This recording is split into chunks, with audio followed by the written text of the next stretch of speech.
Want a soar? Get a mentor.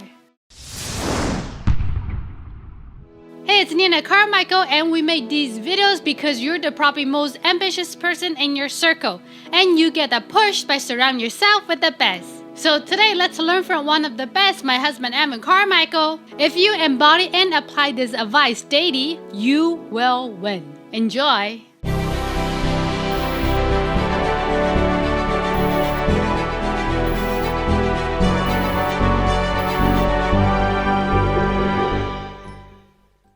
Okay, let's kick it off with rule number 1. Make the most of every opportunity. You need to hustle while you wait.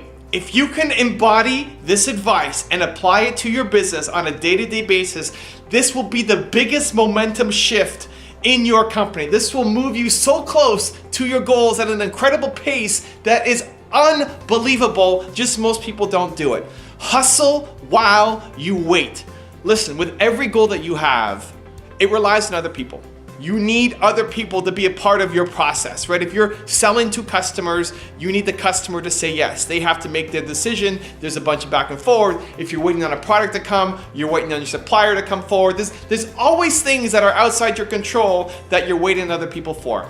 And yes, when it comes to you, you want to get it done as soon as possible. If a customer is asking for a quote, you want to get it off your plate ASAP. You should not be the bottleneck in momentum happening in your business. That's a whole other problem. As soon as something comes to you, it's getting taken care of and you're building momentum.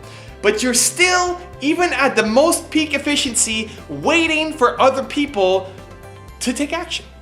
That's going to happen. So what do you do in those moments? You hustle. You build new momentum, you build new clients, you build new relationships, you maintain the existing ones and get everything done as soon as possible. And then in the downtime, while you're waiting for a decision, you're not just twiddling your thumbs, you're not just sitting on the couch, you're not watching Netflix, you are off hustling new business. Quick example. I was doing a photo shoot with Richard. This guy's a celebrity photographer. He's done Lady Gaga, done a whole bunch of rappers. He came over and we did a photo shoot together. And in between his shots, he's got to set up lights. He's got to get his fog machine going. He's got to get the right angles. He's got to set up the green screen. And so when he needs me, I'm there. I'm ready. I'm posing. I'm in action. I'm ready to go. But there's a lot of setup in between shots. And so what am I doing?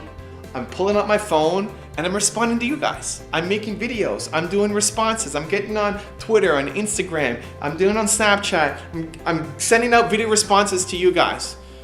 I'm working, I'm hustling. On my downtime, while I'm waiting for Rich for this project, I am hustling, connecting with you guys. And that's the approach that you need to take. People say, well, how do I find the time to respond to people on social media? I probably have a way bigger accounts than you guys do, and I find the time because I make the time in between the other things that I'm doing. This is so critical. People are losing so much time. The answer is not to wake up 2 hours earlier and think that's going to solve your problem. The answer is you're losing time every single day. You are leaking valuable time from your daily schedule. And so I highly, highly, highly encourage you to take this message home. While you are working, while people are waiting on you for stuff, you are doing your best to deliver as soon as possible so that you are not the bottleneck in your business. But then while you are waiting on other people, you get your hustle on, you continue to build momentum. It is such a hack to get you closer to achieving the goals that you have for yourself. Stop sleeping while you're waiting for other people to get back to you. Hustle while you wait. Rule number 2, be honest. People are afraid to tell the truth. You're afraid to tell the people around you the truth that could actually help them, that could serve them. You're afraid to tell them the truth because you're afraid that they're going to judge you. You're afraid they're going to reject you. You're afraid they're not going to take it well. You're afraid they're going to be sensitive. But you're actually doing everybody a disservice. And you're going to walk away from the conversation feeling like, I could have helped them. I could have been more valuable to them. I could have saved them from making a really bad decision, a really big mistake, all because you were afraid to tell the truth. Whenever I'm meeting somebody, I go to an event. I just came back from an event in Dallas, Video Marketing World. Whenever I'm meeting somebody that I want to learn from, I will start off saying, hey man, tell me why I suck. Tell me why I suck. If I'm looking at my YouTube thumbnails or my titles or me on camera or any part of something that I want to improve and work on, tell me why I suck. Now why? Why do that? Well, it's not just because I'm a glutton for punishment, right? I don't want people just yelling and raging at me. It's because when you do that, when you lead with that, when you say, tell me why I suck, it gives the other person the permission to be honest with you. Because they have advice that can help you. They have advice that might be able to change your business or your life, but they're gonna hedge. They're gonna play it safe. They're not gonna tell you what you need to hear because they're afraid of offending you. They're afraid of hurting your feelings. And so you open up and you say, tell me that I suck and why. And then invariably what the answer is, well, you don't suck, but you know, you could do this, this, and that. And they'll tell you what you need to fix. Where otherwise, if you didn't lead with the tell me why I suck, they would hedge and they wouldn't tell you everything that's on their mind. They wouldn't tell you the thing that you need the most, which is their honest, brutal opinion on what you do. Now, it doesn't mean that you suck as a human. You're amazing as a human. It just means you don't have the skill set. You're not good at this one thing that this person is an expert at and can help you. And so the next time you're going to an event or you're talking to somebody who might be able to help you, lead with it. Lead with it. Say, I respect you. I love what you do. I'm trying to work on this. Tell me why I suck. And then watch the honesty come through. Okay, let's flip it now. Let's go to the other side. Now it's about you giving feedback to people instead of you asking for feedback on yourself, right? It's really hard. It's hard to give people feedback. It's hard to tell somebody that they suck at something and give them specific ideas on how they can get better. How I have approached it more and more and more is I need to show this person that I love them, that I care for them, that I think they're a genius, that you have Michael Jordan level talent at something, that I believe in them more than they believe in themselves in this moment.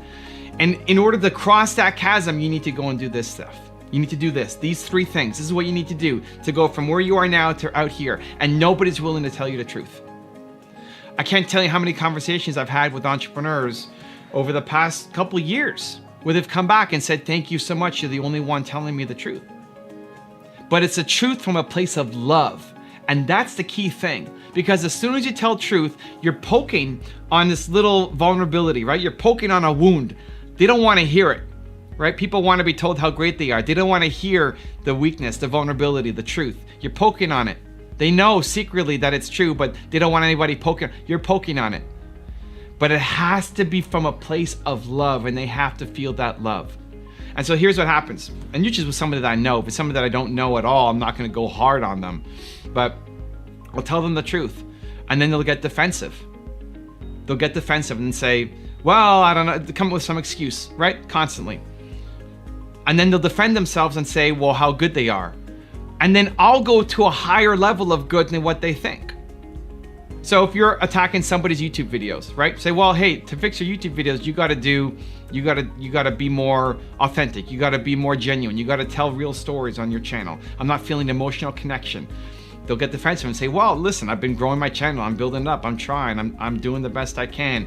I've got all these, whatever, excuses, delays, blah, blah, blah, right? So I think you're a genius.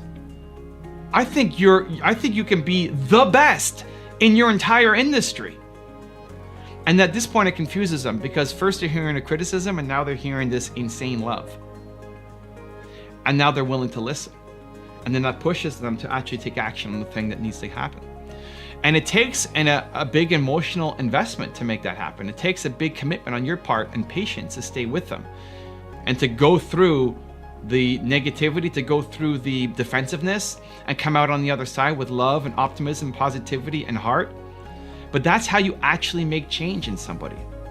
Because tiptoeing around the truth, dancing around it, having these little tiny piecemeal pieces that you're giving them that they're not hearing means that they are going to go and make a terrible mistake.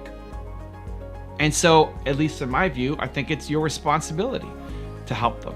It's your responsibility to tell them the truth and to hold their hand and to help them see and to help them get a better result because you believe in them more than they believe in themselves. And they need your wise counsel because nobody else is telling them the truth. Rule number 3, be consistent. Lack of consistency is one of the biggest reasons why entrepreneurs fail. It's one of the biggest reasons. You're a genius, you have great ideas, you want to serve, you know you're capable of more, and you have these moments of inspiration and moments of boldness and moments of massive productivity and focus and clarity, but it's not consistent. And that's why most entrepreneurs will lose. Because you might crush it on a Saturday or a Sunday or a Monday, but then Tuesday, Wednesday, Thursday, Friday, you fall back down. Until the next Saturday when you're up and flying again. It's not enough. It's much more about what you do every day. You are what you consistently do. It's a huge problem for entrepreneurs, so let's fix it. Number one, if you are a part-time entrepreneur, if you work for someone else, you're a part-time entrepreneur, you need to make sure that every single day you're working on your business. Every single day, you have to work on your business, no matter what. Even if it's for 15 minutes at night, every single day, you cannot let momentum die. Even just to show yourself that you can. Even if it's a crazy long day and your boss is yelling at you and you come home and your spouse is angry and your kids are sick, even then, you have to spend 15 minutes on your business, half an hour on your business, every single day. You cannot let the momentum die. Don't disappoint yourself. Number two, if you're already full-time in your business, great. You need to have CEO time every day in your business. CEO time. Time where you spend being the CEO. What does that mean? It's different for different entrepreneurs, but when you're working on the business instead of in it, if you spend all time just working in the business, just putting out fires and never growing, guess what? You're never gonna grow. If you never have CEO time built into your business, you will never be a CEO. And so you need to make sure that every day you have CEO time built into your business. Again, maybe it's only half an hour, but in that half an hour, you're spending time growing your company, you're gonna start seeing results. And my last tip is I want you to start your morning off powerfully. I want you to chart your start. I want you to have a morning routine that inspires you, that makes you feel bold. Most people, what do they do when they wake up? First thing they do is they hit the snooze button. What does that mean? It means last night you set a goal. I'm gonna wake up at a certain time, right? I'm gonna wake up at 6 a.m., 5 a.m., 7 a.m., 12, noon. I don't care what time you have to wake up. You set a goal, you're gonna wake up. And then the very first thing that you do, how you start your day, every day is you say, I am not gonna hit my goal today. That's how you start your day. That's how most of America starts their day. They say, I'm not gonna hit my goal today. How do you think you're gonna go off and have an amazing day and crush it and go hit your crazy big goals and ambitions that you have as an entrepreneur when you tell yourself and you reinforce it every morning that you are the kind of person who doesn't hit their goals? You gotta change that. You gotta wake up. Wake up when you say you're gonna wake up. Get out of bed when you say you're gonna get out of bed. That's step one. Then step two is, what is a morning routine that sets you up for success? Most people wake up like it's an accident. They wake up, you check your phone, you're responding to other people's emergencies and their agenda for your time. That's not how you need to start your day. Successful people, they own their morning. What does your morning look like? And we've all felt inspired and bold at some point. You felt it. You've been bold, you've been inspired at some point in your life. Great. Whatever that thing was that made you feel bold, unstoppable, inspired, put that into your morning routine. Maybe it's watching a video, maybe it's reading a book, maybe it's doing an act of kindness, maybe it's meditating, maybe it's prayer, whatever it is, with intention, because some of you have a morning routine already. I'm talking to you. You have a morning routine already, but you're not crushing it every day. You're not coming out of that morning routine feeling bold, inspired consistently. That's what we're talking about. Consistency here. Sometimes you just go through the motions of your morning routine. Sometimes you just pray, but you're not really connecting. Sometimes you just watch a video, but you're making your breakfast, you're brushing your teeth, and you're not paying attention. With intention, do your morning routine. You must come out of your morning routine every single day feeling bold, unstoppable, and confident. If you did that, if you woke up every day on time like you say you're going to, you're not gonna hit the snooze button, you get out of bed, and then you did the thing that made you feel bold, powerful, and unstoppable every single day, holy cow, I guarantee you your life 1 year from today will look dramatically different than where you are right now. Consistency is the game. You are what you consistently do, and I want to see you win.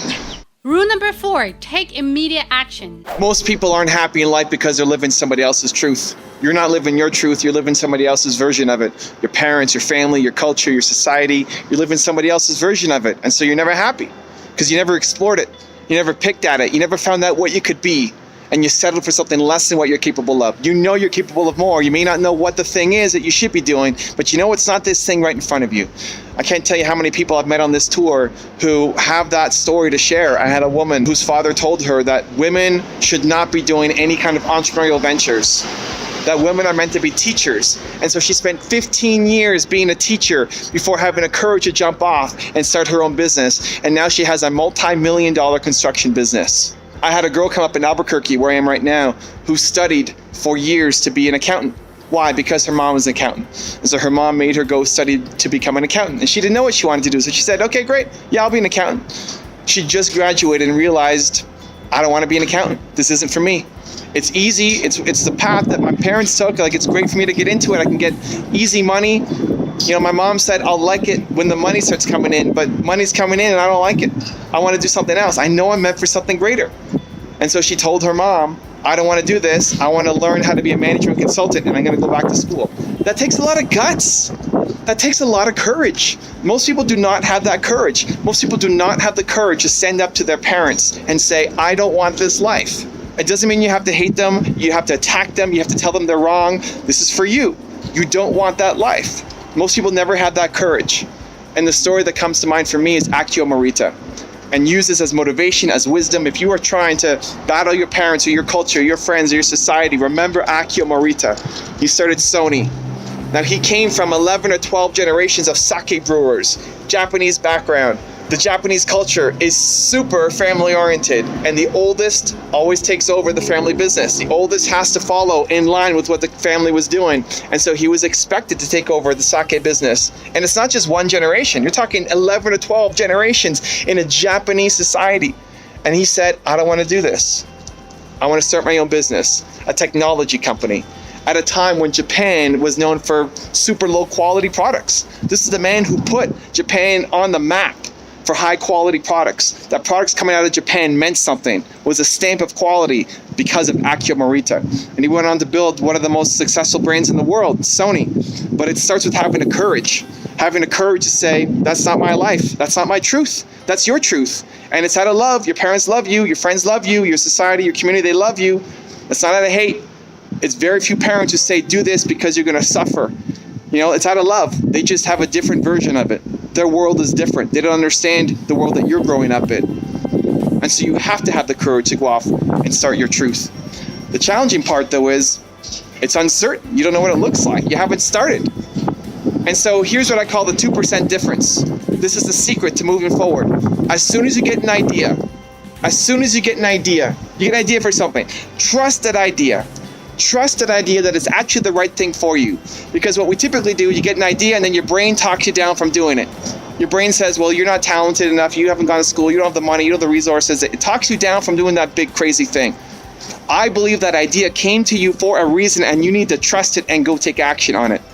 Even though it doesn't make sense. You're trying to solve a matter of the heart with your head. You can't logically think your way through how you're going to feel about something. You can't. You can't think your way through if you're going to like sushi or not. You can't think your way through if you're going to love somebody or not. You can't. Similarly, in finding your truth, finding your passion, finding your calling, you cannot think your way through it. You have to feel it. And so the starting point is going off and doing it. And as soon as you get that idea, while you're feeling bold, while you're feeling inspired, to go off and take some kind of action. I call it the 2% difference. Don't worry about trying to get to 100%. Don't worry about planning and strategizing and figuring it out and thinking. That's what most of us do. You get an idea, you think, you start thinking, right? You plan. How do I get to that 100%? No. You've lost, because you're going to wake up tomorrow a different person, because you're going to go home today, plan, and wake up tomorrow a different person, and then not take action because you're scared. Because your brain will start talking you down from that crazy big idea. Your brain will talk you down from going off and living your truth. That's what's going to happen. That's what always happens. And so while you're feeling the energy and the momentum, you got to take some action. Instead of planning how to get to 100% of the way, you take action immediately on getting 2% of the way. 2%, the 2% difference. Go from 0 to 2%. If you can't take immediate momentum to getting 2% of the way, you will never get to 100%. You have an idea to make a YouTube channel. Great, go make a video right now, today. ASAP, the 2% difference. Make your first video right now with your cell phone. What most people will do is start researching, right? What am I going to talk about? What am I going to wear? What's my hair going to look like? What camera do I need to get? What phone do I need to get, right? What's my lighting going to be? What microphone? Think, and then never do. Because you're a perfectionist. You're going to perfect your way out of ever living your truth. The beginning is messy. It's supposed to be messy. Go off and get your 2% difference towards finding and living your truth. Quick example, my story. I'm here in Albuquerque, New Mexico right now. I was walking down a beautiful summer day last year, and I decided that I was going to take Nina to every city in North America with 1 million plus people. Every city in North America, 1 million plus people. That was my decision. Great. What's my first step? Action. The 2% difference. So it's not, here's what most people do. It's not go home and research how many cities there are. It's not go home and make a plan for how we're going to do this. There's lots of reasons why it's not going to work. Nina still had a full-time job. I had no idea how many cities there were. I had no idea what the next step was going to be. Just do something. Immediate action. And so I thought right away, 5 seconds later, here's my goal. Great. 5 seconds later, this weekend, let's hit one city. Boston. Nina had never been to Boston, so I thought Boston was the closest city to Toronto. It wasn't. Pittsburgh actually was. And on my tour, the people in Pittsburgh told me, they let me know that Pittsburgh is closer. But it doesn't matter. This weekend, we're going to go to Boston. It was a Wednesday that I decided, and on Friday night, we were leaving for Boston. Boom, I hit 2%. There's 50 cities. We're going to hit one this weekend. We're going to get 2% of the way done. On the way back from Boston, we decided to do this tour that I'm on right now. And now we're going to hit 50% of the cities on my list. Momentum. That's the thing that's missing, momentum, because you're trying to be perfect. You're trying to fully understand your truth, but you can't think your way through your truth. You have to experience it and feel it. And the starting point is a 2% difference. So take whatever idea that you have and train yourself. I want to burn this into your nervous system. This is one of the most important things you can do of all time. As soon as you get an idea, action, idea, action, idea, action. The more you can shortcut that window, instead of taking a week to take action or a day to take action, immediate, 5 seconds, idea, boom, some kind of 2% action, and expect it not to be perfect, expect it not to be the best plan. My plan was wrong, right? Pittsburgh was closer. In my head, I thought it was Boston. We went down the wrong path, but the momentum is what matters. And now we're 50% of the way. And now I'm going to close that gap and get the rest of it. The 2% difference, go find your truth. Rule number 5, find your one word. Nobody wants to work with somebody who doesn't have integrity. But what is integrity? What does that mean for you? How do you find it? How do you know what you stand for? For me, it all comes down to values. When you understand what you stand for as a human being, when you know what your most important core value is, then you know how to live with integrity, and you know how to build a business based around integrity as well. And so the process that I go through is your one word. I wrote a book about it. You can read it, you can pick it up and understand how to apply it to your business and your life. But at the core is figuring out, if I had to stand for one thing as a human being, what is that thing? And so a quick process. Let's go through this quick exercise together. You can pick up the book later. Right now, think about one. Who was your favorite teacher growing up? You've had lots of teachers growing up through high school, university, elementary school. Who was your favorite teacher? It wasn't because they taught you grade 10 math. There was a reason. What was it? Who was the person and what was it?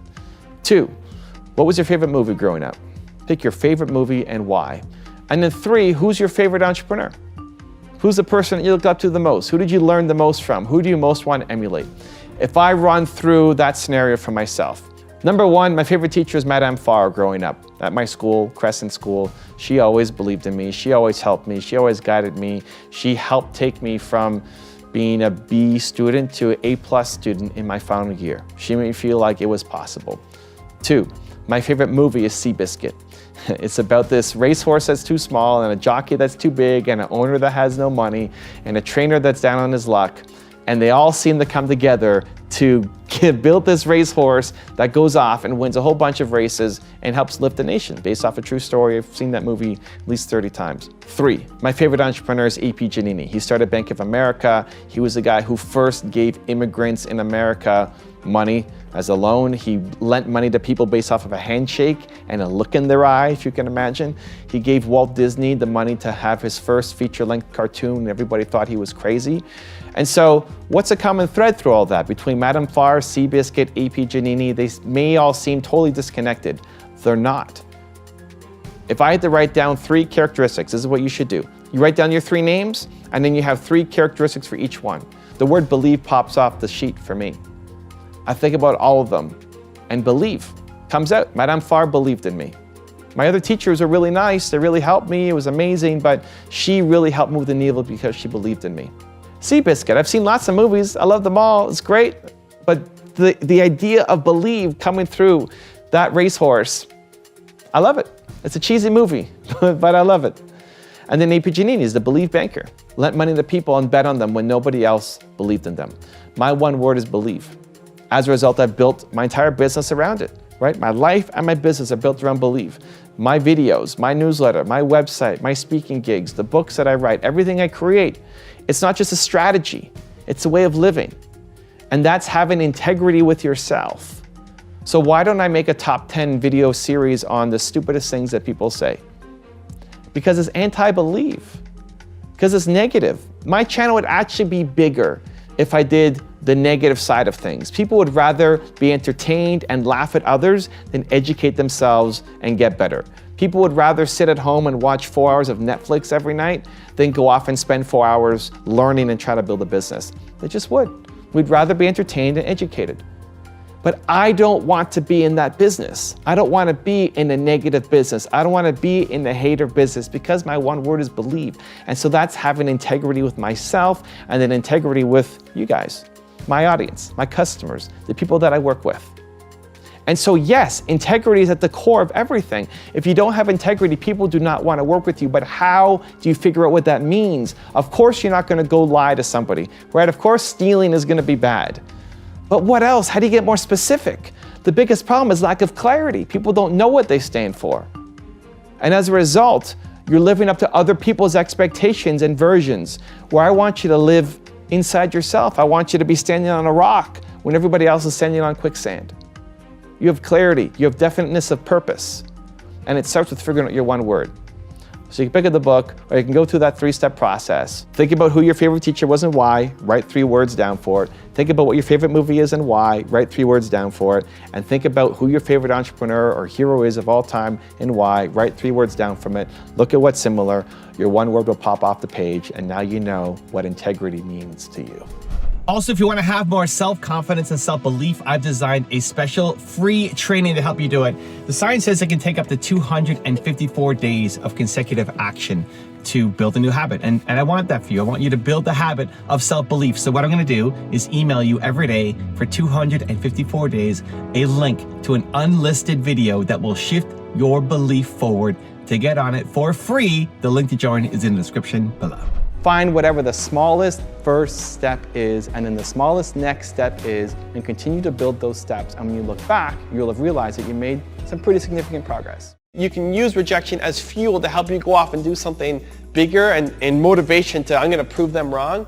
It's gotta be your life's work. If you only had to write one book ever in your life, this is it, and it's gotta be amazing. Rule number 6, just be yourself. Just be yourself is one of the most common pieces of advice that you hear from successful people. Just be yourself. Everyone else is taken. Just be yourself. You're a unique snowflake. Yes, amazing, but how? How do I do it? How do I find it? And once I find it, how do I have the confidence to actually live it? How? Give me the how. You're in luck. I'm gonna give you the 3-step process on how to actually find out who you are and have the confidence to live it. We're gonna go through 3 steps: who, why, how. Your who, your why, your how. You figure that out, you're set up for life. It's one of the most powerful exercises you will ever do in your life. Let's dig in. Number 1, your who. Your who is your one word, most important core value. What is your single most important core value? Mine is belief. When you understand what you stand for, you're less likely to be pulled in other people's directions. So quick tips on how to find it. What's your favorite movie of all time? Mine is Seabiscuit. It's about this horse that's too small and a jockey too big and an owner that has no money, and they find each other and they start winning a whole bunch of races, right? What's your favorite song of all time? Who's your favorite teacher of all time and why? And if you look at all these things that you have loved, it wasn't because Mrs. Jones taught you math in grade 8. It's because of a characteristic. There's a common thread between all the things that you love that make you happy. That's your one word. That's your most important core value. When you figure that out, now you can live a life on purpose and bring those things to you. So for me, believe, I'm not gonna make a video that's trashing somebody. I'm not gonna make a top 10 stupidest things that this person ever said, even though it might make me more money, even though it might bring me more subscribers, even though it might get me more attention. I don't wanna do it because it's anti-belief. And knowing that, knowing what I stand for, then makes it easy to put that shield up to say, no, I don't care about your opinion. I don't care that you think I should go do that thing. I know what I stand for. It gives you a rock to stand on where most people are standing on quicksand. Figure out your who. Step 2 is figure out your why. That's your purpose. Your purpose comes from your pain. Think about the most painful moment in your life. Your purpose for life will be to help other people who are currently experiencing that pain. To find somebody who is going through the thing that caused you the most pain in your life will lift you up and give you so much joy, I can't explain it. And your who and your why, your one word and your purpose are for life. So for me, my why, my purpose is helping entrepreneurs because I struggled so much as an entrepreneur, because I turned down huge jobs to make $300 a month and earn 30% of a company. And I hated my life. Like I felt worthless. I felt like I wasn't giving any value. It sucked. I eventually made it through, and I want to help entrepreneurs because I remember struggling so much as an entrepreneur. I don't want other people to have to struggle the same way that I struggled. And so my one word is believe. I could believe in anybody. I could believe in lots of people. Everybody needs believing in, But I love helping entrepreneurs more because that's where I came from, because that was my biggest struggle. It's my biggest pain. And so think about your most painful moment of all time. Helping the people who are currently experiencing the thing that you went through is going to be the thing that will fill you up for life. Your who and your why are for life. They will never change. They're with you for life. And so it's worth going through that thought experiment to find it.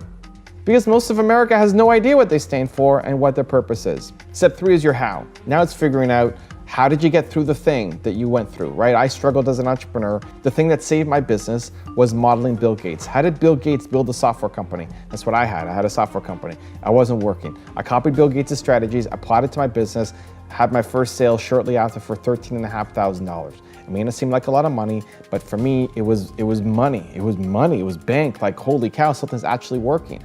And so ever since then, that was when I was 19, 20 years old. Ever since then, whenever I don't know what to do, I model success. I model Bill Gates' success and put that to my company. I had success.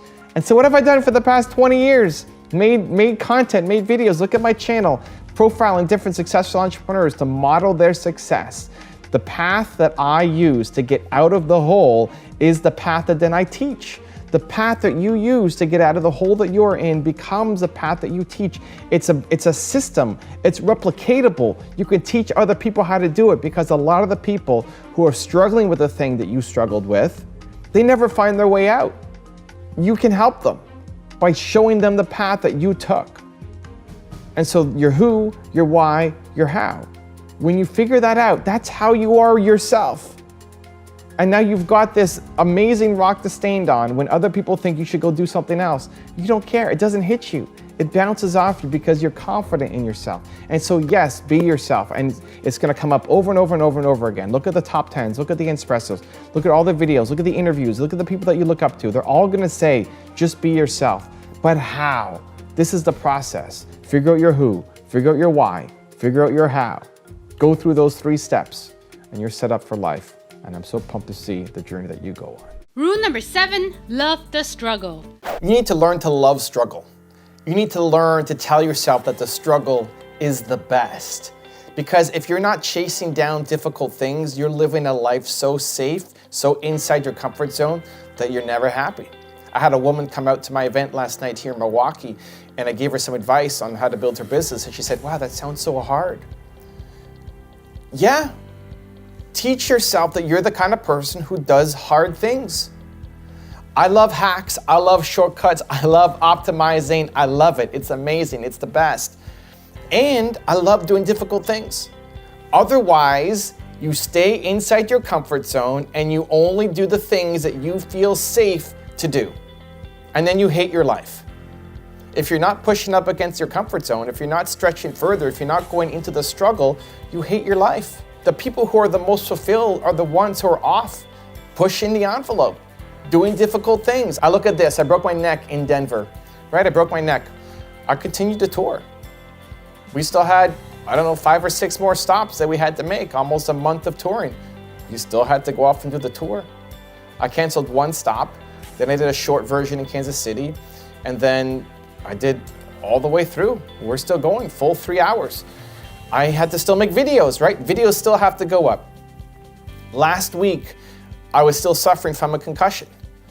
So I hit my head on a baseboard, cut my head open, had 3 staples in the back of my head, broke my neck, broke my upper back, got a concussion. Still gotta make videos, right? I still have to make videos. I love it.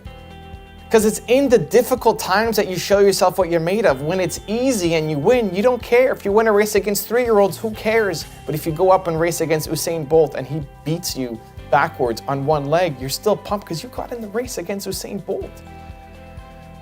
The self-pride, the self-respect, the confidence, the growth comes from doing things that you struggle with, not from always doing the easy thing. You hate your life if you're just doing the easy thing.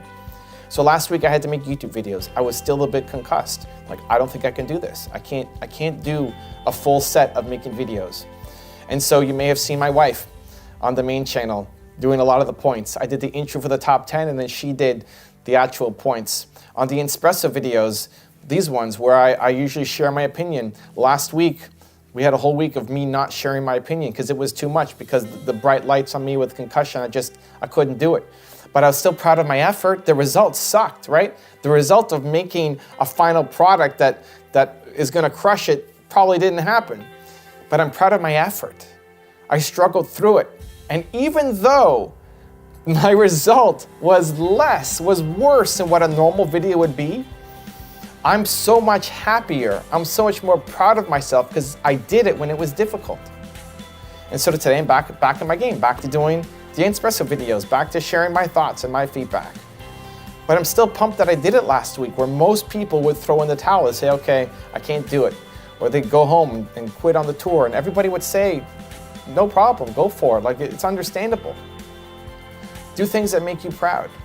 And you're proud of yourself when you do things that you struggle with. Lose the mindset of that you only want to attack easy things. Yes, hacks, optimizations, shortcuts. Yes, I love it. And we want to take on difficult things. Train yourself that if something's difficult, you're going to attack it. Lose the vocabulary when you hear yourself saying, oh, that's too hard. It's a trigger that you have to go off and do it. Just to try, whether you win or not, just to try. Just to train yourself that you do difficult things. That's who you are. That's your identity. And train yourself that the next time you're complaining about something, that something seems too difficult, it seems too overwhelming, you can complain for 8.5 seconds and then tell yourself, this is the best. Because this is my chance to show myself and the world what I'm made of. Rule number 8, surround yourself with success. The fastest way to grow is to be around people who are doing what you want to do. Period. When you are around people who are building and growing and taking on the world and trying to accomplish their dreams, and you're in that environment and you're learning, even just being around them, it's going to seep into you and get you motivated and pumped up and fired up to go off and chase your dreams. Most people have a pretty crappy environment. Most people, if you're an entrepreneur, most people, they don't have a bunch of entrepreneurs in their family. Most people, when they tell their family and their friends what they're doing, they think they're crazy. They think that you shouldn't go off and do that thing. You should go and get a safe, normal, typical job. A lot of people have a lot of negativity around them. If you are constantly surrounded by negative people, people bringing you down, it's really hard to be the one person trying to go off and make a huge difference. And so if that's you, if that's your situation, then you need to change your environment. You need to be surrounded by people who are like-minded, who are off chasing their goals, and you need to find some mentors. Let me give you some quick tips on how to do it. Because if you don't, you're never going to get to where you want to go. You won't. Staying right now where you are needs to be unacceptable, because you will never get to the spot that you want to be at if you stay exactly where you are with the people and the environment that you have around you. Step number 1 is limit the exposure to negativity. That may mean you cut off some friends. Just because you were friends in elementary school doesn't mean you should still be friends now. It doesn't. Doesn't mean you have to be rude to them. You've just grown apart. It's okay. It's okay. It's great. You'll get new friends. We need to limit exposure to negative, toxic people. If those are your parents, you may not want to completely eliminate them from your life, although for some people, that's an important step. It may just mean cutting off exposure to some topics. If you know that your friends or your parents talking to them about your business ideas is always going to lead to a fight and negativity, just don't talk about it. Say, I don't want to talk about that, and find something positive that you can relate to and talk about. Step 1, you have to eliminate the negativity or limit exposure to it in your life. You will not do great things if you are constantly bombarded by negativity. Step number 2, now you have to fill the void. You got to fill the void with positivity. And so that's reaching out, that's joining communities, that's going to events, that's going to groups. I'm on my tour right now. I'm in Albuquerque, New Mexico. I'm doing an event tonight here in Albuquerque. And when people come together who are like-minded, all the people who come to my events, they're all entrepreneurs. And they all want to go off and do something amazing. And for a lot of the people coming out, they're the only ones that they know who are off trying to do something, and now they meet local people who are also similarly minded. You need to be around similarly minded people. And so check your local city, check your local groups, see what's happening, see what's coming up, get involved, get out of the house. Stop being in your regular routine. Your current environment is not helping you. You need to get out and meet new people. And you may go to an event and meet only one person that is potentially like-minded. Amazing. Collect people. I like collecting good people. Collect them. I'll even be super awkward about it, almost intentionally, where if I really like somebody and we have a great conversation, I'll say, you know what, I really like you. That sounds weird. I'd like to find a way to spend more time together. Like maybe we meet up once a month for a coffee and just talk about business. That's how you do it. You just ask. And if you had that with 4 or 5 different people, then every week you're meeting somebody on a regular basis who fills you with positivity and energy. And so you have to go off and find those people. You have to say yes and go to those events, to meet, to be around the positive energy, because it'll make such a big difference for you accomplishing your big goals.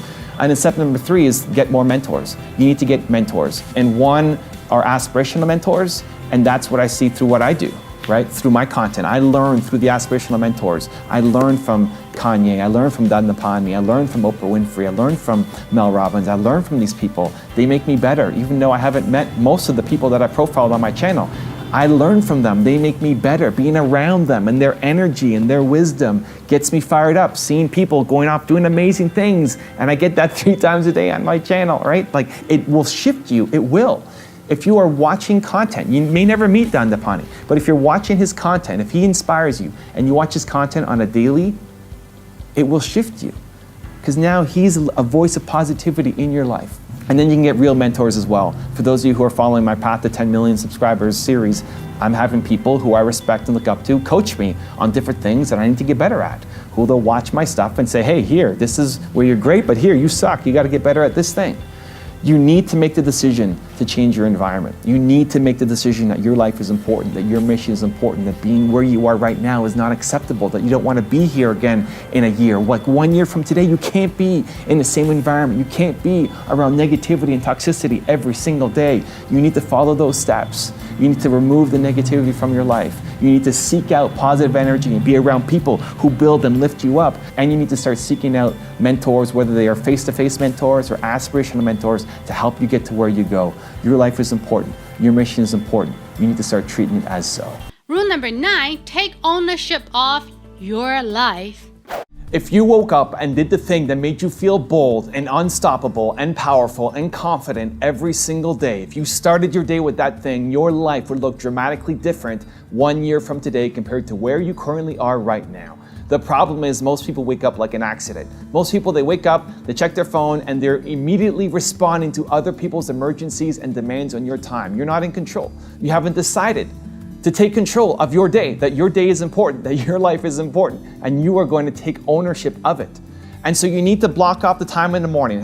It may be 5 minutes, maybe you need 15, maybe you need an hour and a half, whatever it is. The thing that makes you feel bold, unstoppable, powerful, confident, fill your cup every single day, because other people have demands to your time and they won't fill your cup for you. You have to say, this is my ownership right here.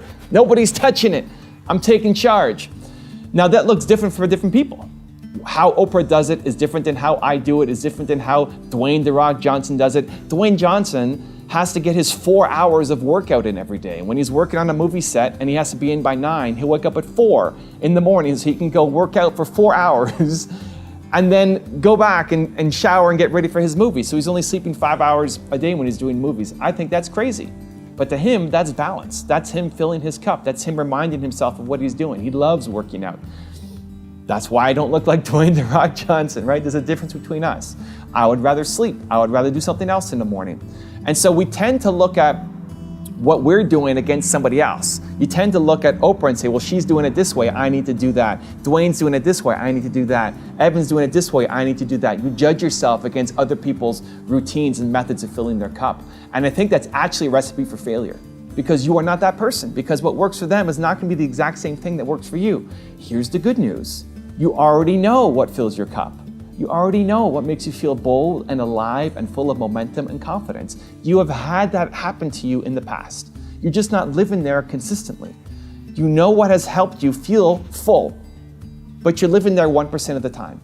And 99% of the time you spend reacting to other people, their demands, their emergencies, their issues for your time. And so, reverse engineer it for yourself. When was the last time you felt filled up, motivated, confident, bold, excited? What happened? What were you doing? What led to that thing to happen? Were you watching a video? Were you listening to a podcast? Were you reading a book? Were you going to an event, a seminar? Were you outside? You know, I'm sitting here on a swing here outside. Were you outside? Do you need to get out in nature? Do you need to meditate? Do you need to have a shower? Do you need to dance to music? Like, what's the thing? Without judgment, without caring if anybody else has to do that thing. Maybe you need to wake up every day and pet your frog, and that's a thing that makes you feel amazing. Great, do that. Plan for it every single morning, because I guarantee you, if you did the thing that helped fill your cup, that made you feel bold and unstoppable and confident and powerful, if all you did was wake up every day and did that thing, your life would be dramatically different 1 year from today compared to where you are right now. You will not recognize your life. So please stop waking up like an accident and put this into your morning routine every single day. Rule number 10, serve others. If you are not happy in life, it's because you're not serving enough. I believe that humans are good. 99.999% of humans are good. There's a tiny little fraction of a percent of people who enjoy giving harm and hurting others because they have some chemical imbalance. But apart from that, people are good and we are connected to each other. Your highest purpose in life will come from helping others. But the next question becomes, how? How do I do it? How do I find my higher purpose? How do I know what I'm supposed to do? How do I get direction? I'm going to give you the 3-step process that I call the purpose planner that will give you the clarity that you're looking for. I break it down into your who, your why, and your how. Let's start with the who. Your who is your one word, most important core value. Everybody has a core value. If you're a human being, you have a core value that you believe in more than anything else. And when you understand who you are, when you understand your single most important core value, then you're less likely to be swayed by other people. You're less likely to live somebody else's version of your life because they have clarity and you don't. When you do not have clarity, you end up chasing everybody else's clarity. You end up doing their version because they have certainty and you have no idea what you're doing. It's like you're walking on quicksand and you're constantly sinking and you know that there's something greater for you. Your one word, your most important core value is the rock that you stand on when the rest of the world is crumbling around you. So for me, it's believe. My one word is believe. That's what I stand on. If you love believe, you're going to be a huge fan of this channel because I talk about it in some form in every video. Every video should ooze believe. If you hate believe, you're probably gone by now. You hate my channel and that's okay. Go do your thing somewhere else. You need to figure out your who. You need to figure out what your one word, most important core value is. That becomes the lens through which you see your entire world and attracts the goodness into your life. Step number 2 is your why. Why do you do what you do? Now, I'm a big believer that your purpose comes from your pain. That whatever your most painful moment was in life, whatever you struggled with the most growing up in life, whatever moment in life you felt the most worthless as a human being, your highest purpose, your greatest joy and satisfaction will come from helping people who are currently feeling the way that you felt, who are currently facing that situation that you were in, that you hated.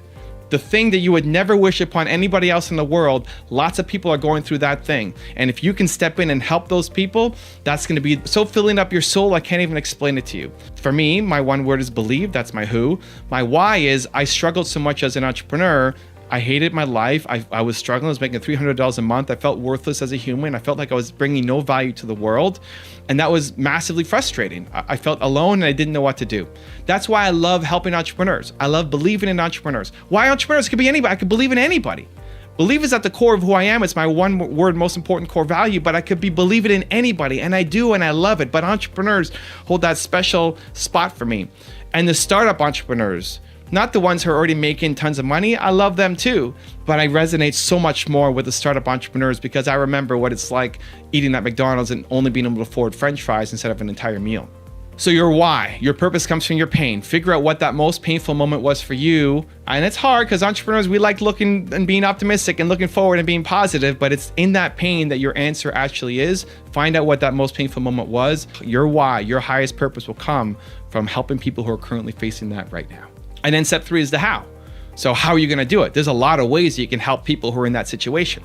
So for me, break it down. The who is my one word, is believe. The why is helping entrepreneurs. Purpose comes from my pain. Now, how do I help entrepreneurs? How do I believe in entrepreneurs? There's a ton of ways that I could be believing in entrepreneurs. So the example I use is if you are moving your office and you need my help to rent a moving truck and to help you carry your desks and all of that stuff. I love the end result of it. I love that now you have this great office where you can build a business and have it flourish. And I'll probably say yes to helping you do that, especially if you're a close friend.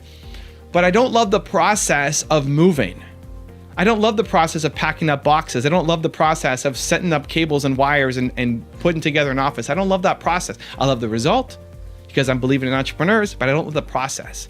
And so if you write down, you make a list of all the things that you do, the activities that you have done, that you've enjoyed the result. Make a list of 10 to 15 times you've helped somebody with that same pain that you had growing up. You've helped them and you enjoyed the end result. And then circle the ones where you enjoyed the process as well. Because when you can enjoy the process and you enjoy the end result, it's a home run. Now you've found your higher purpose. Now you have clarity. Now you have a plan. That's the point of the purpose planner. Step 1, you figure out your who, your one word, most important core value. Step 2, you figure out your why. Your purpose comes from your pain, the thing that you never want anybody to ever have to experience again because it was so painful for you. And then step 3 is the how, the process. You need to love the process. You figure out those 3 things, you are set for life. Rule number 11, love the climb. If you have to get motivated every single day, then you are in the wrong business. If you are in your business because you thought it was a hot opportunity or a path to make some quick money, get out immediately. Shut it all down. You can't sustain motivation for that business. Don't start a podcast if you don't love talking or interviewing with people. Don't become an influencer if you have nothing to say. Don't start a daycare if you don't love kids. It's not worth it and you're never going to win. The work itself needs to be motivating. Most days you're gonna wake up and have a pile of crap to deal with. And if you don't love dealing with that crap, you will get crushed by someone who does enjoy dealing with that crap. The trick is you need to do work that you love that other people think is crap. That's the secret. So looking at my channel as an example, this YouTube channel has grown from 7,000 followers, subscribers to 1.7 million in a matter of 4.5 years. And I love the climb and I love passing people on the way and I love the competitive spirit of it. And I know there's still so much room to grow, but sometimes I secretly hope that the whole thing goes away. So just so that I could start and do it again. I'm just short of sabotaging myself. Although I have taken some risks recently. If you look at my channel last month or 2 months ago, I did some major changes that did not work. I bet everything on going down the premiere direction just because I wanted to have some variety, just because I wanted to take a big bet. And it tanked hard. And it was my worst subscriber gain in years. And I love it. I love it. I mean, I don't love that I lost, but I love pushing. I love trying to get better. I love climbing. I love trying to find a new way to be able to go and build and get better. And I think you have to love the climb. I'm just short of massively sabotaging myself and closing down the whole thing just to start over, but I love the climb that much. It's why I loved Instagram. I'm going hardcore on Instagram right now. Halfway through the year, I had 6 or 7 or 8, something like that, 1,000 followers.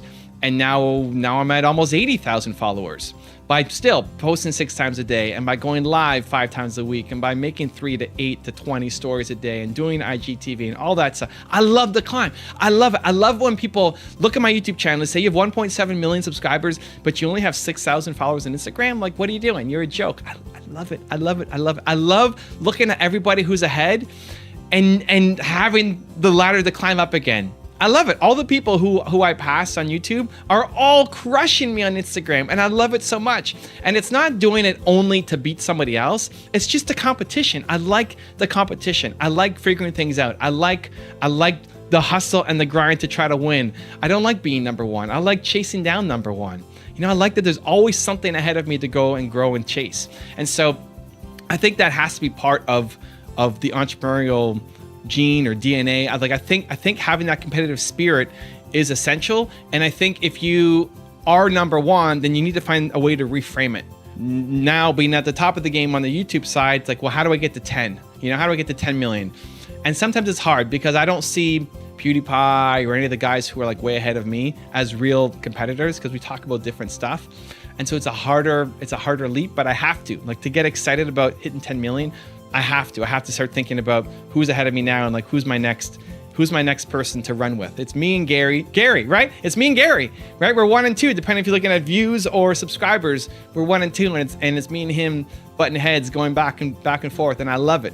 And so I think you need it, and you need to have something where you feel like you are growing every day. You have to love the work of the thing. I love waking up and looking at my YouTube stats. I love waking up and looking at my videos. I love waking up and looking at my comments. I love being in the thing. And I think that's it. You need to create something that for anybody else, it's torture. Jerry Seinfeld calls it torture you can endure. If you stepped into my schedule, it would be torture. You would want to get out of it as soon as possible. Like you couldn't last 2 days in my schedule because it's just not you. And it's not because I'm great. I should do the same thing in your business. If I stepped into your schedule, I should want to die after 2 days. Like it's just too much. It's too crazy. But it's not crazy for you because you love it. And that's the thing. Everybody has Michael Jordan level talent at something. But most people focus on the wrong thing. Most people pick a business because they're just trying to get rich and you hate the actual process. You love the result, but you hate the process. You have to do the thing that you love the process of, that it doesn't feel like work, that you don't need to motivate yourself to get up every day and do because you can't wait to get up and go do that thing.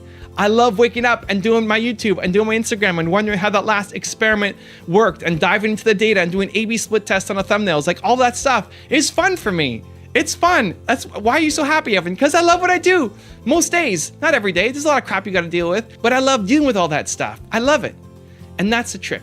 You got to find the thing that you love the process of, not just the end results that you're chasing. So I'm going to give you a 3-step process to making money and building a business off of something that you love actually doing, not just trying to chase a buck. Step number 1 is make a list of all the ways that you have helped people and made money doing it.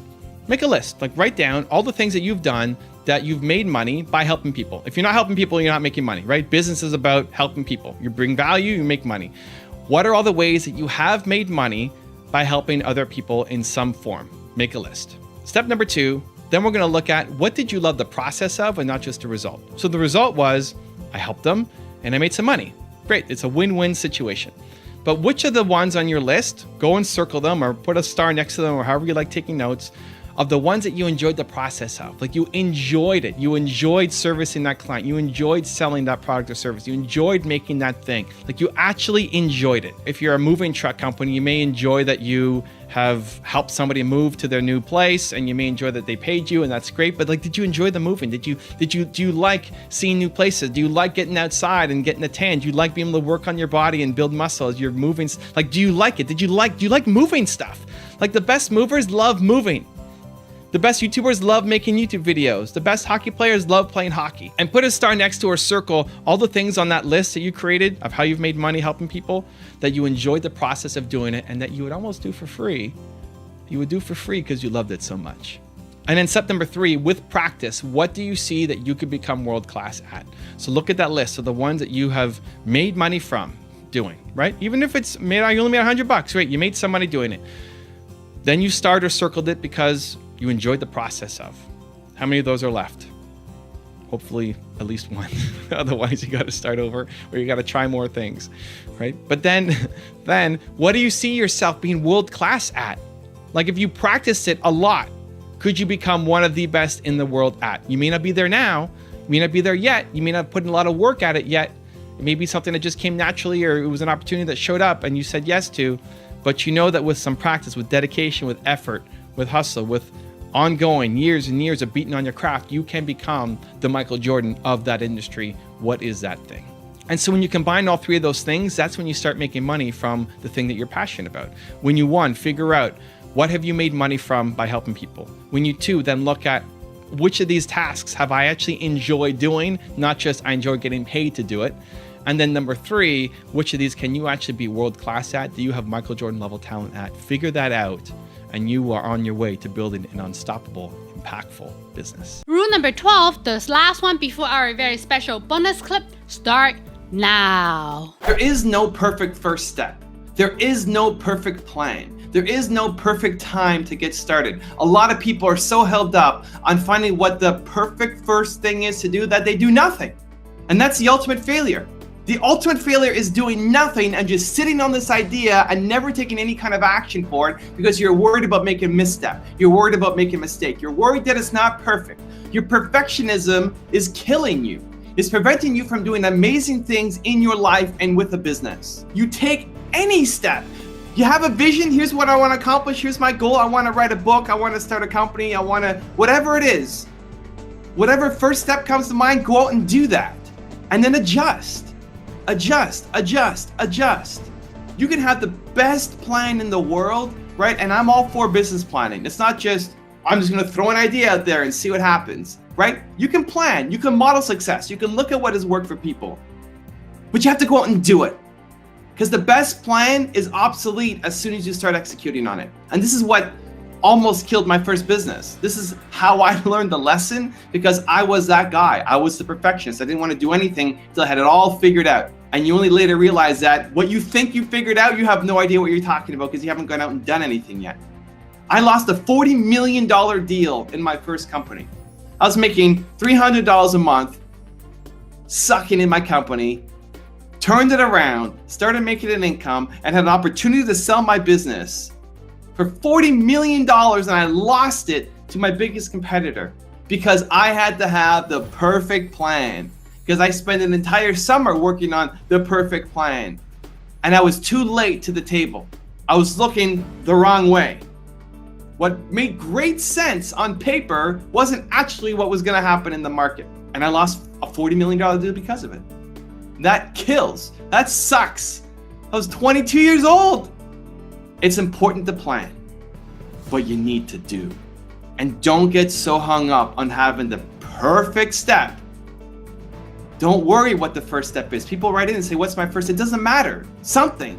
Do something, and then do something again tomorrow, and do something again the next day, and every day you get a little bit better. Start taking massive action. That's how you're gonna get that idea out of your head, finally, and out into the world so you can start reaping the benefits and having a big impact on this world like you are meant to do. Now I've got a special bonus clip that I think you're gonna enjoy, but before that, it's time for the question of the day. I wanna know, what was your single biggest takeaway from this video and your plan of action for the next week? When you just get inspired, you watch a video, you get motivated, amazing.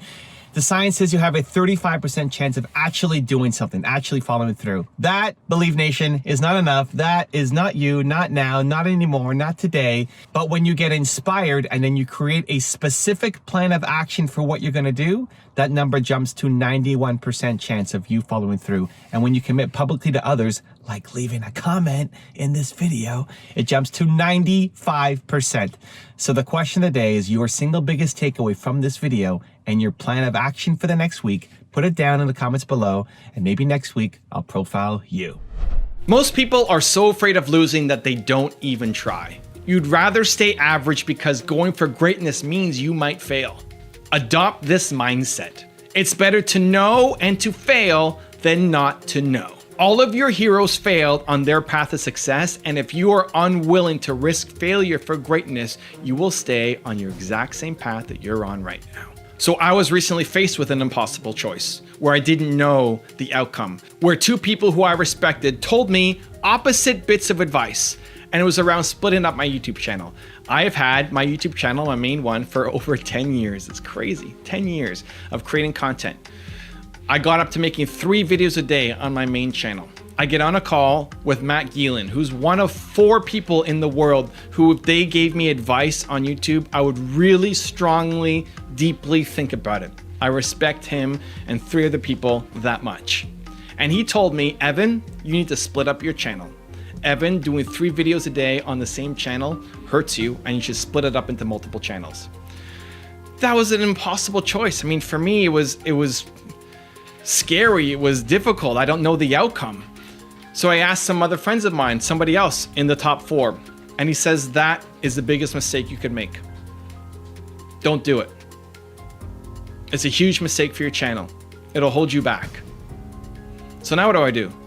There's 4 people in the world whose opinions I respect and trust on this one topic, and 2 of them are giving me exact opposite advice. What do? For me, the decision was easy. The action was difficult. It was tough, but we do tough things, right? We're entrepreneurs. Here's my decision-making process. I would rather know and fail than not know. Going my current course of making 3 videos a day on one channel, I know what that looks like.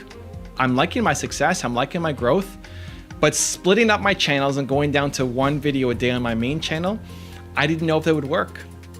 And if I don't try, I'll never know. So even though one person I really respect tells me it's the biggest mistake of my life, it may be.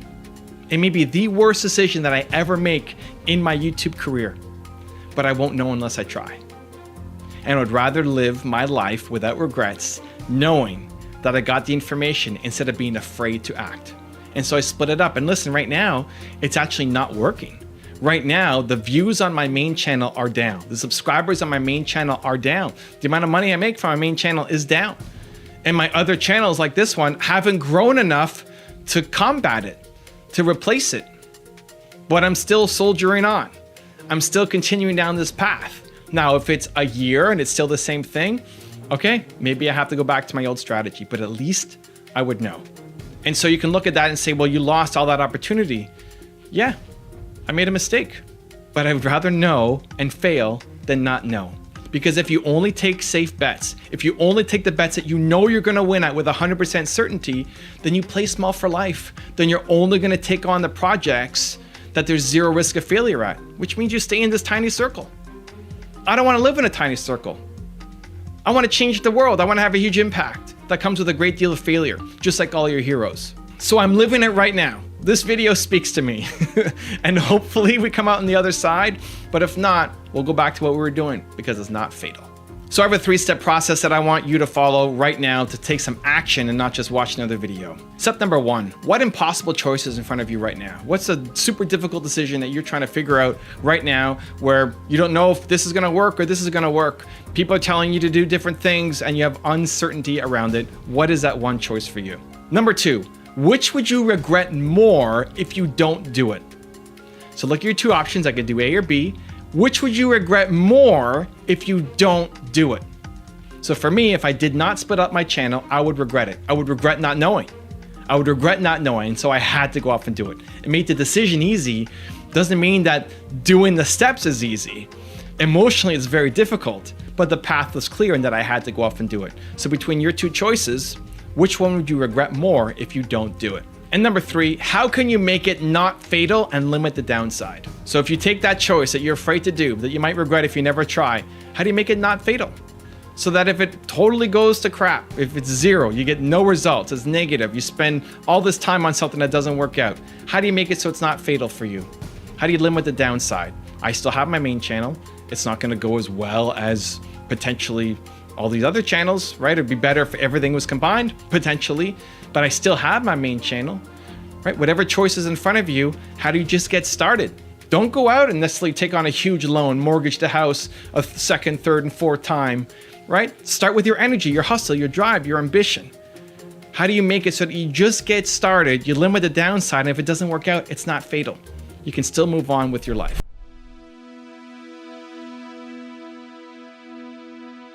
If you want to learn how to unlock your Michael Jordan level talent, check out the video next to me. I think you're gonna enjoy it. Continue to believe. I will see you there. George Bernard Shaw famously said, "The reasonable man adapts himself to the world. The unreasonable one persists in trying to adapt the world to himself."